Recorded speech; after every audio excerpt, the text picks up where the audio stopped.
Welcome back to the Mental Game Gym podcast. I'm your host and mental performance coach, Andrew Crome, and this is the show where we dive into the mental side of sport and what it really takes to perform, grow, and evolve. Today's episode is a powerful one. I'm joined by Emir Ercan, a 3-time Turkish national ice dance champion who knows firsthand what it's like to chase big goals and perform on the world stage. And then face the question so many athletes eventually ask, what now? In this conversation, we talk about the highs and lows of elite competition and what happens when your sport ends, and how Emir found his next purpose in life. He opens up about missing the sport, rebuilding his identity, and how he now helps other athletes build not just physical strength, but mental resilience too. If you've ever faced burnout, felt lost after a big transition, or wondered what your life looks like beyond sport, then this episode is for you. So let's get into today's episode with Emir.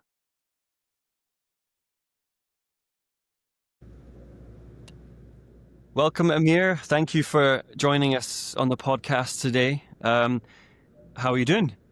I'm good. Thank you for having me. I'm doing pretty good. How are you doing? Yeah, very good. Dropped the kids off at school and getting ready for some sessions this evening, and now we're here. So yeah, I'm looking forward to our conversation. Why don't we start with you introducing kind of yourself, what you do now, and then we'll get into kind of your journey and your history. Perfect. All right. My name is Emir, for anyone who's listening. I am a strength and conditioning coach working in Barrie, a place called Mind to Muscle. I used to be a professional figure skater. More specifically, I did ice dance, so I skated with a partner. I'm a 3 times national champion in Turkey, so I'm from Turkey. And I've been living in Canada since like 9 years now, and that's what brought me here, figure skating. And then my journey continues along now.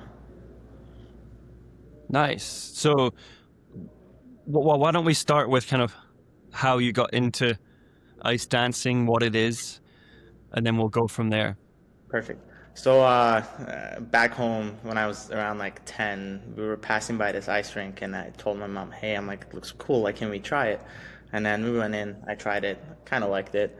And then, went there a couple more times, and then started getting lessons and all that. And my first coach introduced me into ice dance, which is, again, you skate with a partner. So instead of doing jumps and, all those like fancy spins in the air, you just do more like a dance on the ice. You have patterns, and you still do some sort of lifts and spins, but it's not as intense.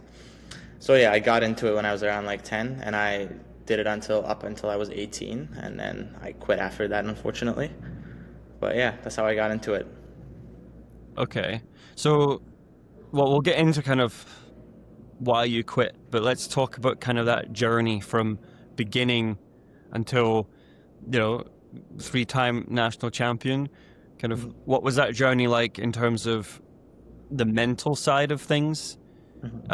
Especially at the beginning stages where I guess it was probably more kind of fun, enjoyment, and trying to learn it, versus towards the end where maybe there was more pressure and things like that. So for you, how did you navigate that kind of journey mentally? Yeah. So yeah, like you said, at first it was more so like for fun, right? Like I would go once or twice a week or a couple times a week, whatever. Up until probably when I was like 13, that's when things started getting more intense. And then I found myself a partner, and then my coach was like, okay, now we got to train, more than once or twice a week. So I was going 6 times a week. I would have one day off. Kind of like came to a point I'm like, oh, I like this, but it's also like too much, because you're still a kid, you still want to do other things. Yeah. And then once I started competing, things got a little bit more intense. You have the pressure, because especially where I skated, we didn't have, enough skating times is what kids get here in Canada. Like we live in Barrie, and there's so many ice rinks in here, and back home in Istanbul there was like one ice rink in the whole city.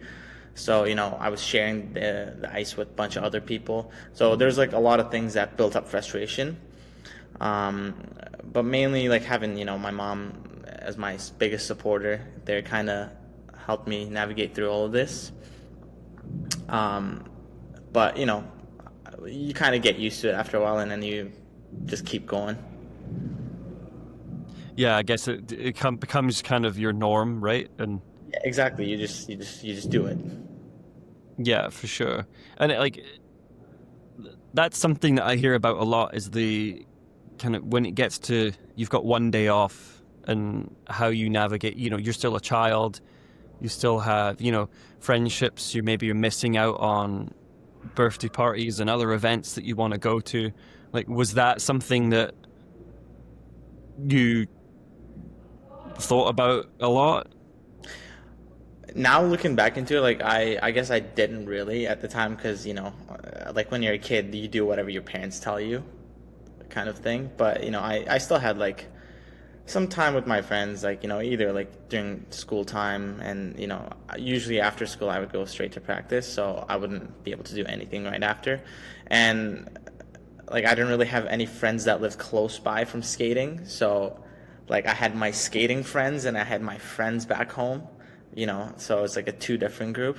But Right. you one of those like on the weekends, like you wouldn't skate the whole day on Saturday, for example. Like I would still go do things with my friends afterwards, or Sundays, like I'd like hang out with my best friend, or go play some soccer on the street with my friends. We still found time to do stuff, but it's more so like managing it, rather than oh, I don't have time, you know. Right. Okay.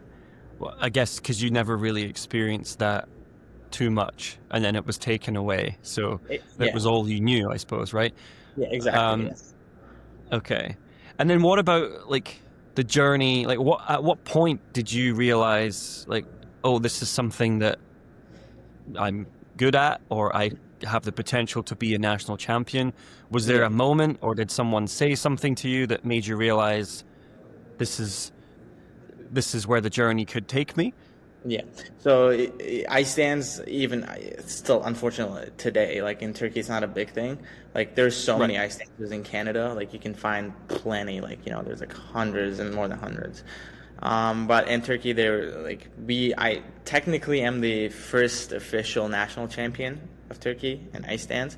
But at the time, we had a partner, couple. We had a couple that was representing Turkey in the Olympics, but they never competed in Turkey. They were living in the United States. They were training there, so they didn't really have Right. anything to do with Turkey. Um, so my coach was like, like there's this thing that we can do.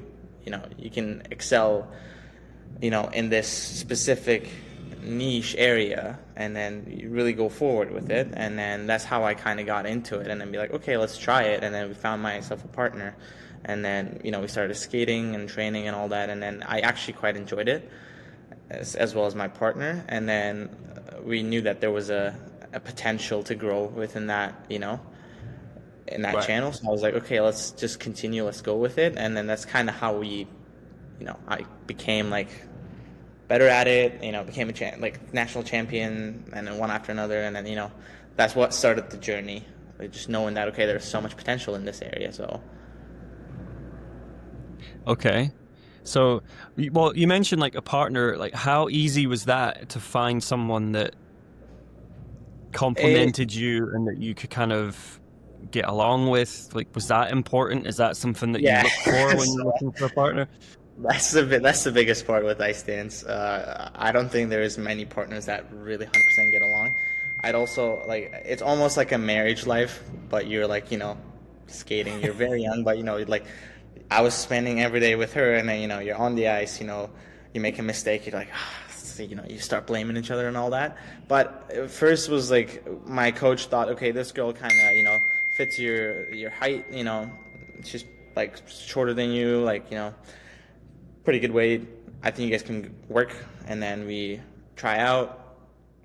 We kind of get along. Our chemistry fits, and then we go from there. And then that's like finding my first partner wasn't that hard. It's just like pretty much the first girl that I skated with. Okay, like we kind of fit together, and then but also like there's not many options either, right? Because a lot of people do like they're free skaters, so they don't want to convert Right.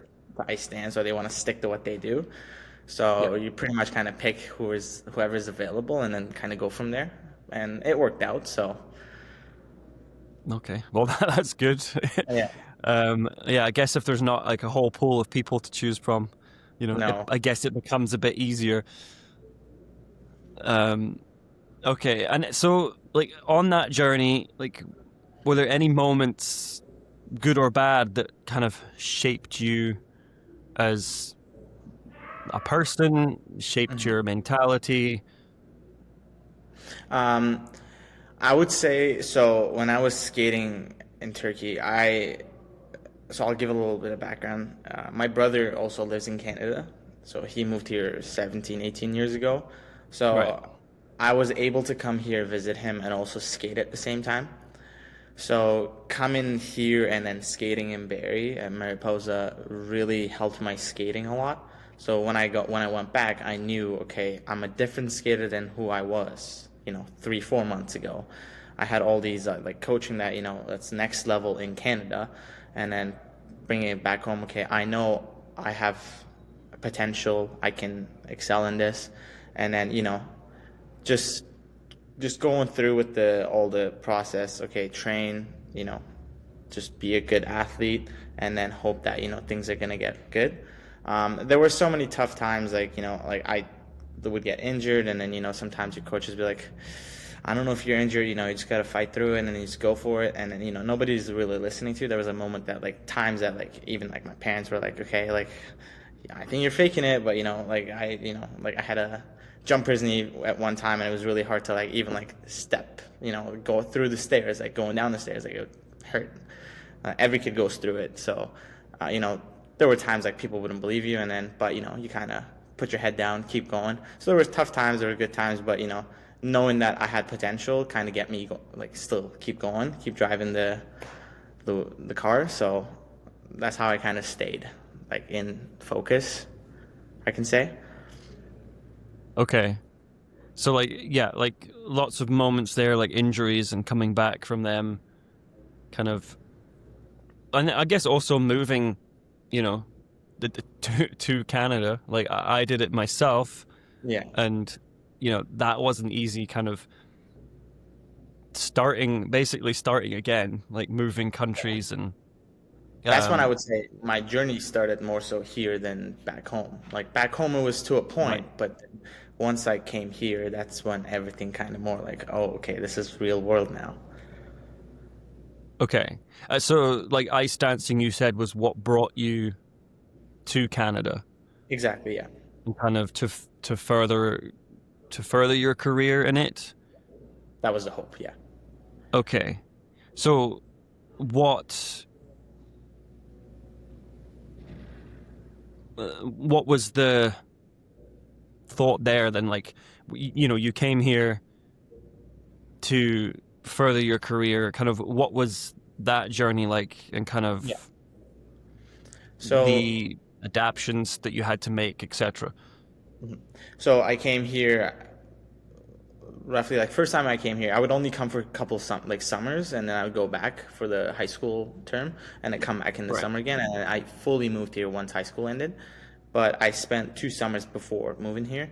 So when I first came here, I absolutely spoke no English, so like zero, which was I would say the toughest part was Yep. not knowing the language. I was lucky because the drills that you do, all those stuff are like universal language. So, and also you could watch a coach do something like, okay, we're doing this, so you do Yeah. that, right? But coming here, and then I didn't have a partner when I came here. Obviously, I was hoping to find a partner and then continue my journey here. So there was a process of like, okay, let's find myself a partner, and then during that time you skate alone, right? That's I would say the most toughest part mentally, because you're so used to skating with someone, and then you're so used to having a structure, you're so used to like, okay, I'm working towards something, I'm gonna compete soon, but trying to find that partner, you're skating alone every day. You can only do certain things when you're skating alone, and even though you should still try your best, there are times that you're doubting yourself, like, am I going to find a partner? Am I going to stay here? Am I going to go back? Am I going to compete soon? Like, what am I going to Right. do? Am I going to quit? There's like, that's when I Yeah. guess the pot gets like so, blurry, and then you're like, okay, there's so many thoughts in my head. I don't know what's going to happen. So, Okay. So yeah, that must have been difficult as well. Like, how did you have a process of dealing with that kind of pressure and doubt and all that kind of stuff? Like, did you have someone to talk to that wasn't family or a friend? yeah, so that's the biggest part. I wish I could say yes, but no, I didn't. Like I was had my brother and my mother. Like so my mother was in Turkey, so she couldn't do much, but my brother was here. I would only see him like once a month or so because he lived in Toronto, right? Right. So I would talk to him, but he would be like, okay, you still got to do it. We're trying to find a solution. You just got to keep going. And I was staying with a billet family, so like they were a nice distraction, I would say. Because being there with their kids, I could actually be by myself, like forget about skating.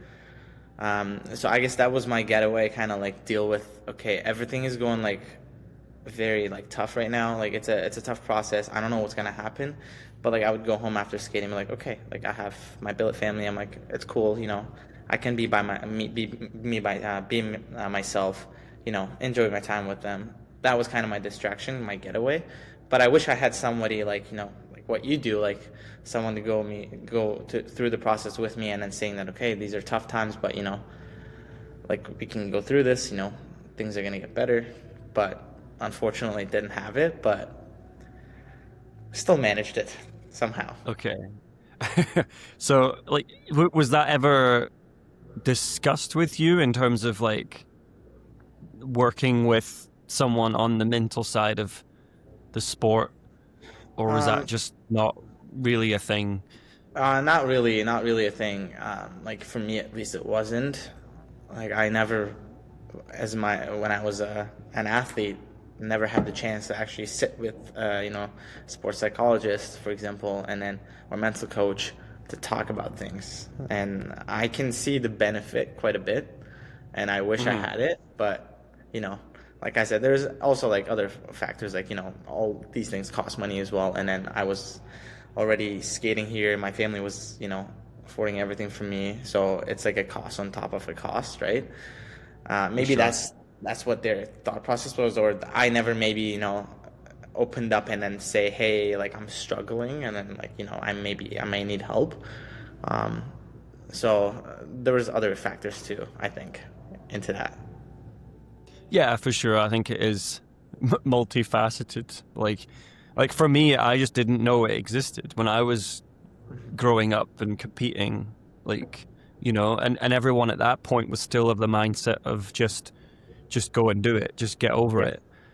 Um, and then when I started learning about it, I could have used this right when I Yeah. was competing.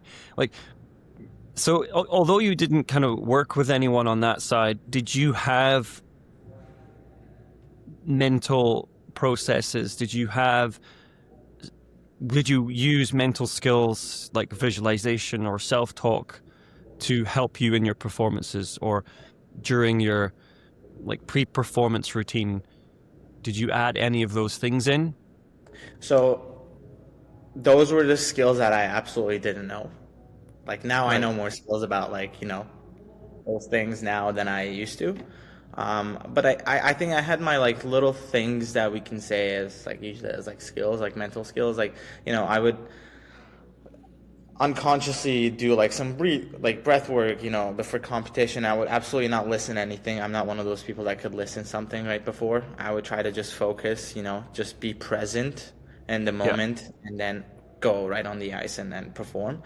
And in training, even when days were like really like bad training sessions, I don't think I had any self-talk with myself, which I probably should have. But knowing that, okay, this is just one day, this doesn't determine the rest of your career. You just get back up and then redo it tomorrow, and then you try your best, and then hope that it's a better session tomorrow. So I never had those talks, but again, like little things, like maybe I did like breath work before performance, on the ice, and sometimes like other people talking to you as well. Sometimes coaches would come in and be like, "Hey, it's okay, things happen, it'll get Yeah. better," but nothing really like planned and structured, I would say. Okay. Um, I always find it interesting because, like, even though people don't really, if they don't know a huge amount about it or haven't been through training, there's still things that they do. Right? When I speak to people and they say that they, visualize or they breathe, like they haven't gone through or worked with someone, but these are just things that they've kind of maybe got from somewhere else, or they've, Yeah. been searching on the internet, or just something they do kind of naturally, um, which always fascinates me. So, um,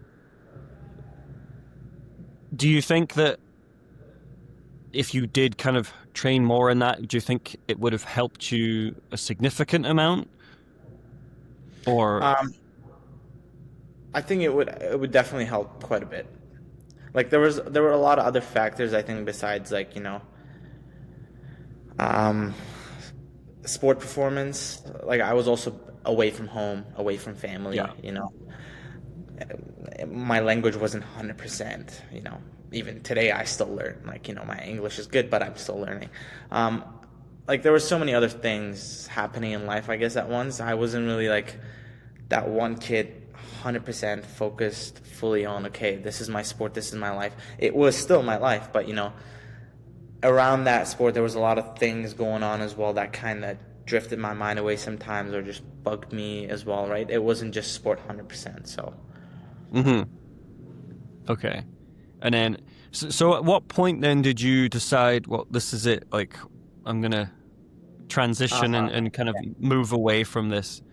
yeah, so I had a rough time trying to find a partner in Canada, unfortunately. I tried out with a one girl here when I first came here. It was kind of working out, but again, financial situations didn't really allow it. Like, I would have to, we asked for like the girl and then her, parents to like be like, can she move here and then skate here with us? Because that's a common thing in figure skating. Like people usually move for a partner and then stay Right. there. So that didn't happen, and they asked me to come there, and then that was like very expensive for us to do. Then I had another partner option. She was from the United States, so I was gonna skate with her. But then, unfortunately, I got a visa denial 3 times, so I couldn't really go to US. So that was a big hit. Like I would say, that's when I first kind of started thinking about, okay, maybe I'm gonna quit soon, because I was really hoping that that would be it, and I would go there, and then my career would just like, okay, excel from there.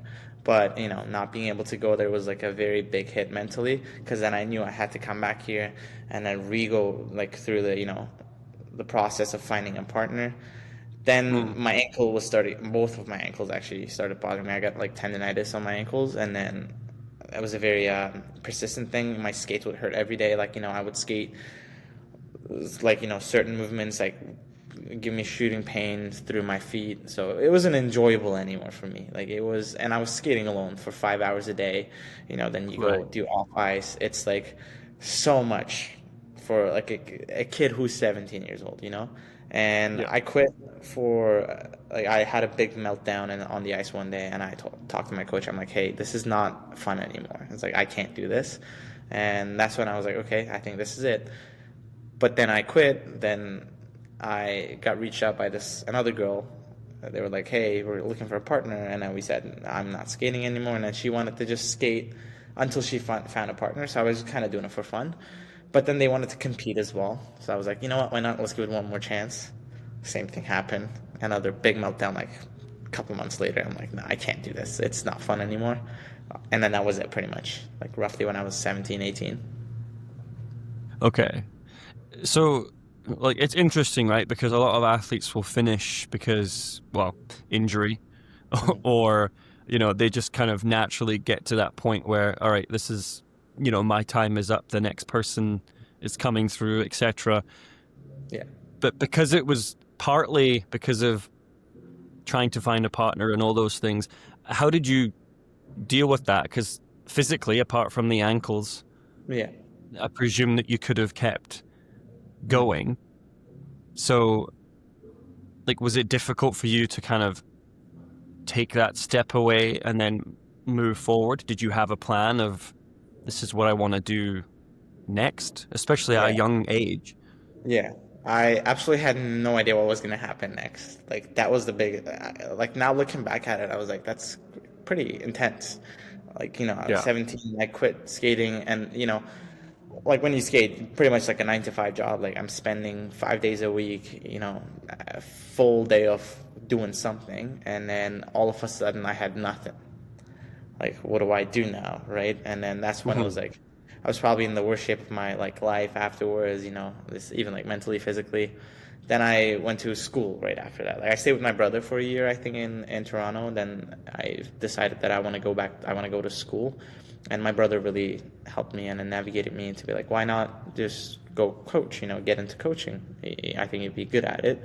And then I gave it a good thought. I'm like, maybe I think I can, be a good coach, because I never really, especially back home, never really had the best example of coaches. So I was like, I mean, I think I can benefit people from what I didn't have. So I didn't have Hmm. a plan, but kind of worked out afterwards. But it was a tough time, like quitting, and then like between that, gap of school and quitting. So Okay. So now you're a coach. You also coach skating as well.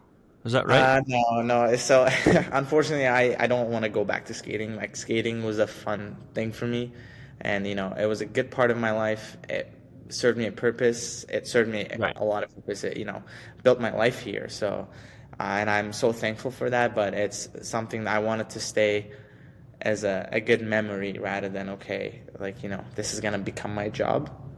I just wanted that Okay. to be a good memory for me, and I know I can serve other purposes with other things in life. So I was like, okay, that's it, and I wanted to stay like that.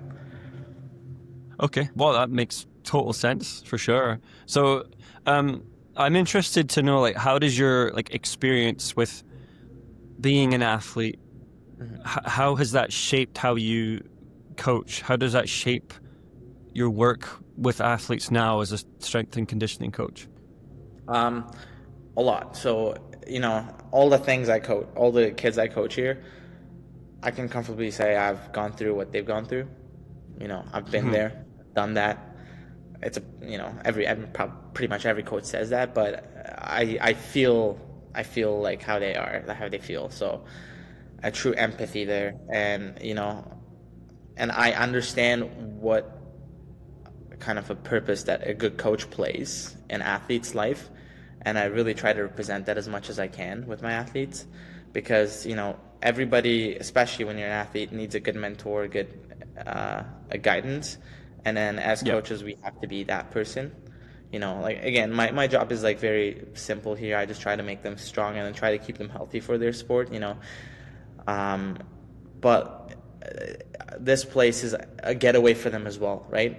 Like for a hockey player, we'll say like they're constantly in that environment, and then they come here. This is their escape room. This is somewhere that they don't have to be judged. They don't Yeah. have to think about anything. This is for them to get better at the off the ice, but also like almost like a relaxation for them. That's at least that's how I see it. That's how I used to see going to the gym as well, right? When I was an athlete, I would go to the gym, and then strength coach, you're there, but you're completely away from skating. You're just talking about different things, you do cool things. Like I enjoyed lifting quite a bit, and it was a fun time for me, and I try to recreate that emotion for the kids that I work with here. So Okay. Do they like talk to you like sometimes about, or can you notice like if they're going through a difficult time? Like, is oh yeah. there, and how do you navigate conversations around that? Do you stay away from them? Like, how does that work? Yeah, it's so easy to see someone going through it. Like you know that, like, because Yeah. as an athlete, like I've been there, so I know like what it feels like. Like you ask something and it kind of like leads into it, and then you know that there's something off, and then I sometimes try to break the ice and be like, hey, like try to ask a couple more follow-up questions. If they seem open to talk about it, then I'll just keep going on it. And mostly the kids that I work with, like once they kind of go through a certain amount of time with you, they come up to you and they open up themselves. which is a really nice thing because they don't like seem to like need to have someone to come and ask them, be like, hey, like what's wrong? Is something not okay? It's more so they're coming and opening up. And I also like do with some kids, like they're the opposite, right? They're more like a nutshell. They don't want to open up. And then with Yeah. those people, you have to find a nice approach to, go at it and be like, hey, like, is everything okay? I know you might be going through tough times, but like, we can talk. This is a place to talk. It's a safe place for you. So, it's a hit and miss, but sometimes like, there's something. Yeah, for sure. And that's good, like you can be that person that, because you get to know them and you're there, they see you a lot, like you build that kind of relationship, then you're right, like they start to open up more and kind of maybe talk about things that they probably wouldn't have done with you at the beginning or with somebody else. So that's good.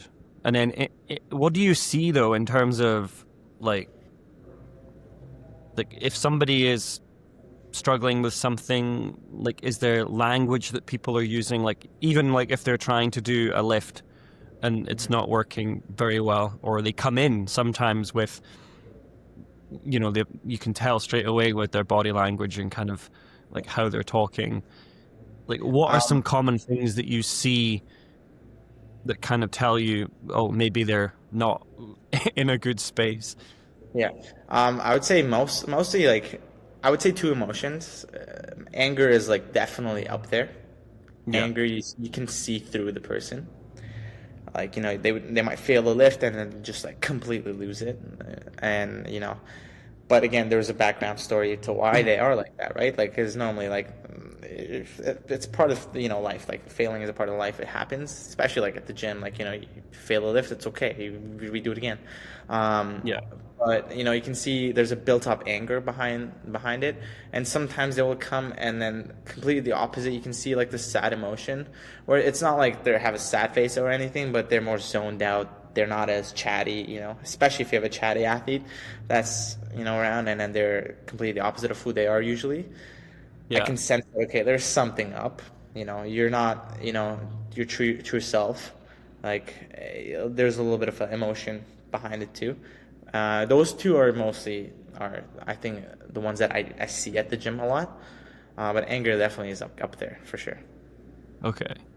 And then like something that I hear, like when I'm in there and I listen to people, a lot of the times I'm hearing some negative comments, like I can't do this, that kind of Yeah. thing. Is that something that, like that negative chatter, do you hear that? Is that something that you bring them up on? Because that's not going to help you. If you're saying you can't do it, then you're not going to be able to do it. For sure, it's like if mental preparation is a big thing, right? And like and any time I hear an athlete say I can't do it, I'm like, yes, you can. Like you haven't even tried it yet. How do you know? How do you know that you can't? You can't know something that you've never done before, right? Yeah. And like I'm like, you haven't even given it a shot.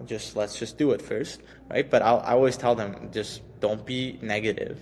If you go into something negative, especially like a heavy lift, for example, you're gonna be in your head the whole time. No, you gotta be focused. You gotta know, like if you've done something similar to this before, you should be confident because you've done it before. So okay, let's think about that. We've done this before. We can do it again. So I try to like guide them in that mentality. I always I never allow them to say no, I can't do this.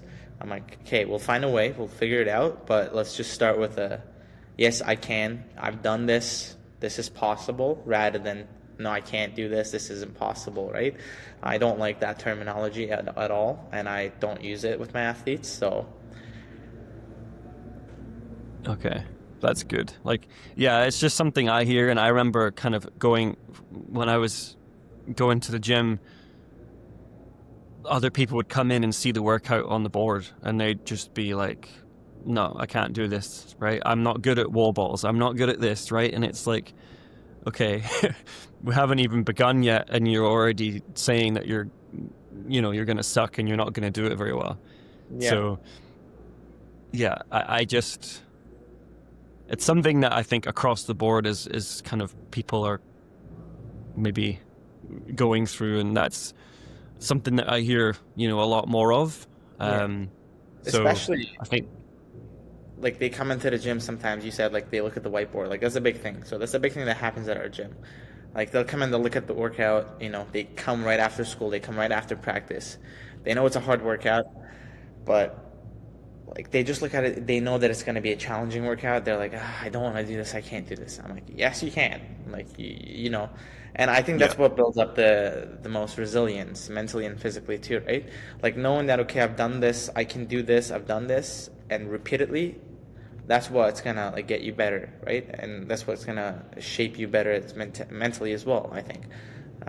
Correct me if you're wrong, but that's how I do it with my workouts too. I'm like, it's a long workout, it's a tough one, but maybe I didn't sleep the perfect sleep like the last night, or haven't had the best dinner or whatever.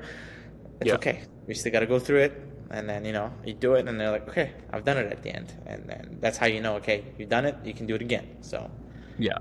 And you always feel better like once you begin, but I that's why I also recommend people writing things down, like every single workout, what did I do today? Because then they can start looking back through it and then realizing like, whoa, I did all these things, right? And you get to know a sense of, well, I am strong, I am capable of doing this because yeah, here's the proof. And then when you're in there, it's taking it one rep at a time. exactly, yeah, One set. You're not looking at, I've got to do all this stuff, but where do we start? And let's do that, right? What's next? And kind of go through that mentality. And it's exactly, the yeah, same thing. It's the same thing in practice. It's the same thing in a game or a competition. 100%. Taking that next little component and kind of breaking it down into chunks. So I think those are like some important points and important kind of tips that people can use going forward as well. Yeah. And then, so like you mentioned to me before, like how you kind of miss sport and kind of the competitive aspect or being part of something. Like, is that something that you're still kind of going through? Have you found a solution for that? Yeah.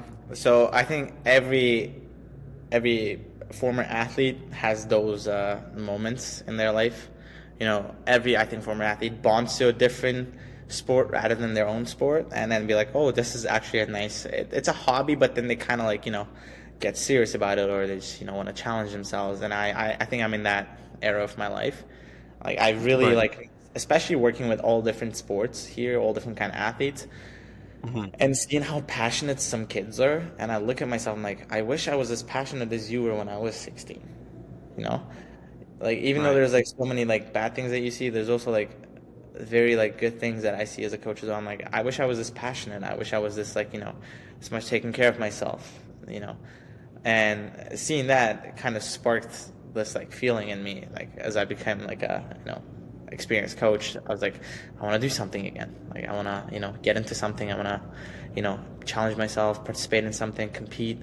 So I actually am trying to. I'm going back to school next fall, and I've been practicing. I used to play soccer when I was a kid growing up, so I'm trying to Right. become a kicker at a university. So that's my a little goal that I set for myself, right? So I'm kind of working towards that. If it happens, it happens. Great. If it doesn't, it's not a problem at all. At least it's a journey that's that I'm enjoying right now, and it's really it gives me mental clarity when I do it. It's something that besides work that you do. It's relaxing, and it really brings me those like good old days from skating. I'm like, oh, I miss this feeling of working towards something. So it's a really nice feeling. But I think a lot of athletes go through this. For sure, 100%, and it's a lot of the identity piece as well. You as you said, you're training 5-6 days a week, and then all of a sudden it's gone. The structure is gone. You're kind of used to being told kind of where to be, what to do, and then now you've got to now you're in charge of everything. And so, like, is that been an issue? Kind of like the identity and the structure of what you used to be able to do or what you had to do. Yeah, like it was definitely a big part, right? Like working, working like as like a athlete every day, and you're like, oh, okay, this was a tough thing to do back at the day, but now looking at it, I'm like, it's actually, you have to do it. And then now that I actually find enjoyment in doing it. Like I try to like squeeze in times, like I have to go kick, for example, like, after work, before work, on the weekend, even though it's my rest day, or like, a little time that I have for myself. I know it requires to do that, so I am willing to sacrifice my time and then sacrifice, some things to do that. But having that structure is challenging for certain people, but it's also, I think if you really deeply look at it in a way, you can find really enjoyment, fulfillment in it. And I think that's also changes as you grow up, get older. Like I wasn't thinking this way when I was 17. Some days you just drag yourself out of the bed at like 5 a.m. Like, oh, I have to go skate. It's minus 30 Yeah. outside. I have to go on the ice. So, like it's not fun. But now looking at it, I'm like, there's certain days it's like still not fun, but I'm like, I do it. But I know, like, it's a journey that's kind of worth it. The structure, I need it. It shapes me as who I was before, and I like who this person is, and I want to keep it this way. So, if that makes sense. Okay. So what would be like the biggest lesson that you've taken, like that you took from competing in ice dancing and you use today? Yeah. Like now kind of on this journey of kicking, what was something that you have taken that you've learned from that, oh, this is how I need to approach things, for example? Yeah. Failure is a part of it. Don't be afraid to fail. It's not going to be perfect. It's not going to be pretty, right? And there's going to be like bad days. It's inevitable. Not every day is going to be perfect. But no, again, knowing that you've done this before, you're capable of this. You have to keep going and then keep doing your best. And at the end of the day, if it's meant to be, it'll work out. And I try to like take a lot of videos of myself right now. Like back in the day, maybe a lot of athletes even now don't do it, but watching yourself as you practice, I think that's a big learning component, right? That's what professionals do, for example, like video rooms, right? In the NFL or NHL, like learning about like, okay, what you've failed on the ice or on the pitch field. Okay, watch it. Let's watch it. Let's figure out those mistakes. That's one thing I never did when I was a skater. Again, there's like a coach is like right there for you doing all that stuff. But now I'm my own coach, so I have to do it myself. But that's a big component that I have on my table. But biggest thing is like, don't be afraid to fail. Don't be afraid to have a bad day. Just don't put your head down. Just keep it up, and it's gonna be fine. It's gonna be better tomorrow. You just gotta do the work, and then like I said, if it's meant to be, it'll happen. So. Yeah, for sure. And that helps with kind of that pressure piece, right? Because, a lot of people they have that fear of failure or the perfectionism, and which is normal and common, but having that mentality of like, I am going to mess up, I am going to fail, but I can learn from it, I can improve, right? So taking those videos and seeing it, oh, this is where maybe I need to improve, but you can also see things that you've done well and congratulate yourself for those things. It gives you butterflies. Sometimes, like you look at it, I'm like, I actually is better than I thought. So. Yeah, for sure. So yeah, it's good kind of both ways. You can learn from mistakes, but you can also see successes, and that gives you, a bit more kind of self-belief, a bit more confidence. Yeah. So what about advice for current athletes? Like for athletes like who are maybe struggling, going through that kind of daily grind, what advice would you give them? Don't be afraid to talk.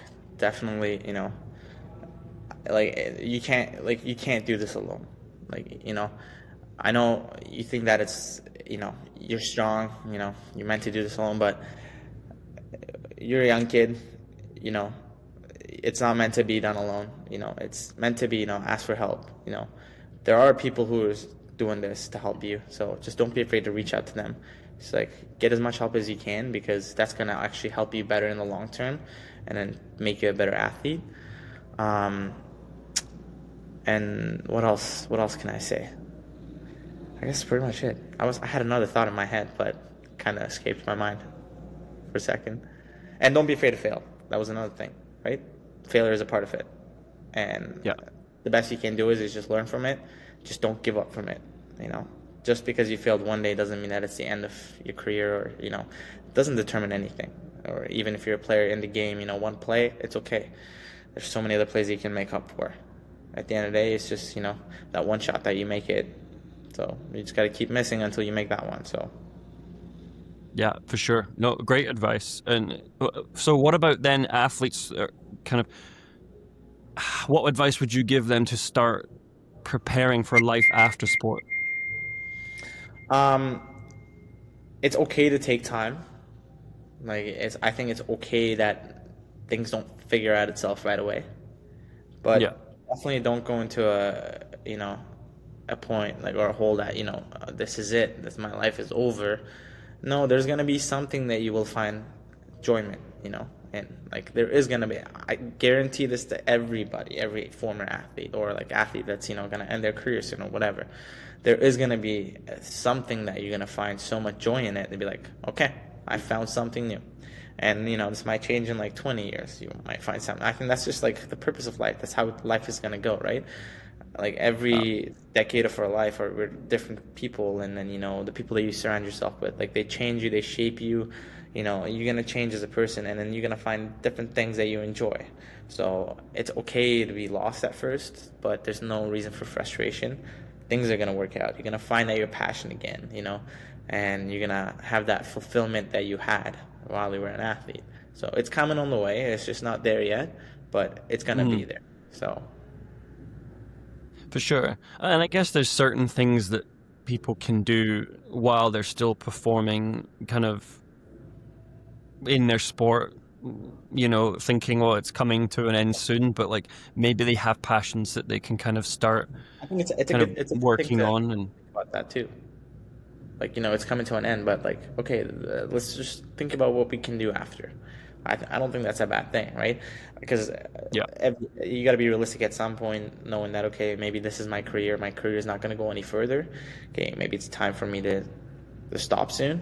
Okay, what can I do next? Not seeing that as a down point, but seeing that end point as okay, this is a branch that's going to grow to a different aspect in life. So let's just think about it, but not just give up on it fully. Okay. Yeah. Perfect. No, great advice. And okay, so finally, what does success mean to you now compared to when you were in the thick of it competing in ice dancing? Is it different for you?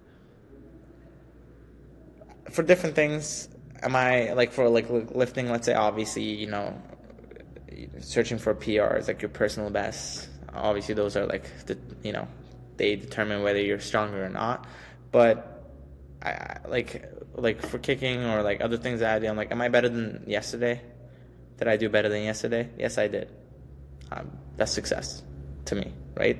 It doesn't have to be an end goal to determine whether you're successful or not. Are you a better person than who you were yesterday? Yes. Okay. You're successful in life. You're succeeding in life, right? I don't think success ever ends. It's a continuing journey, and you're just succeeding as you go along, right? It's never done and said. So little things that you do better day by day. Okay, we're succeeding in life, and I think that's how I see success. So that's what I would say. That would be my answer. Yeah, for sure. Right. Kind of seeing yourself better than you were yesterday, making progress in, some area of your life. Yeah. And you're right. It doesn't have an end point. So, it's kind of continuous striving for getting better every single day. Okay. Okay. So let's finish with a rapid fire round, a few questions. Amazing. What is one word to describe you as a competitor? Passionate, I guess. I'll say passionate. That makes sense? Okay. What's your most embarrassing moment on the ice? Oof. We were at Sabin Arena. There was it was a practice, but right after they, you know, flooded the ice, we were skating where the Zamboni door was, and then I completely wiped out, and then there were a couple people that were skating in that area, and I completely took all of them with me, and there was like four of us that fell, I think, at the same time, and we all got wet, and it was just the beginning of the session, so we had to skate wet for the rest of the session. So that was I think that was the biggest one. That was my first time, like almost my first times in Canada too. So it's like that's why I really know people. So it's like embarrassing. Uh, what's a workout that you secretly love? I don't most, I definitely don't enjoy squats as much, but I kind of do. Doesn't make sense maybe, but Okay, I know like a when love-hate relationship. yeah, it's like I know when it's a heavy squat day, I'm like, ah, this is gonna be a tough day, but the fulfillment I get afterwards is like, it's just like it doesn't match to anything. Okay. What is something that you miss 0% about competing? The drama, the chaos. That's definitely, I do not miss that. Okay, and then okay, last one. What is something that you find yourself saying about 100 times a week in the gym? It depends. One number between 1 and 10 usually, because kids always ask me how many times do we do this again, and I say that repetitively during the day. So whatever the rep scheme is for the exercise, those numbers are the numbers I say probably the most in my life right now. Okay, nice. Well, this has been an awesome conversation. Thank you for coming on and sharing your story. Thank you, Um, Hans. is there somewhere where people can reach you if they've got questions for you or they want to find out more about yourself? Yeah, for sure. I guess Instagram would be the best place that they can follow me. It'd be Coach Emir, and then my last name is Ercan. They can find me on Instagram, and then also Mind to Muscle, where I work at. If they live around Perry, they're more than welcome to pop in and then ask questions. More than happy to. Yeah, for sure. Okay, yeah, and I'll put those down in the show notes too. So if you want, you can find them there. Yeah. So again, thank you very much. It's been such a great conversation, raw, honest, inspiring. So yeah, if you enjoyed this episode, make sure to just subscribe, leave a review, and share it with a teammate or a friend who needs to hear it. Emir, anything from you before we finish up? No, thanks for having me, and I definitely tell people to reach out to you if they need help. Andrew's an amazing coach, and he can definitely help you with your journey if you need help with mental performance. And we have a lot of people that work with him and then seen success, so you definitely should reach out to him if you need to. No, thank you very much. So yeah, thank you very much for listening. Thank you for being here, Emir. See you on the next one.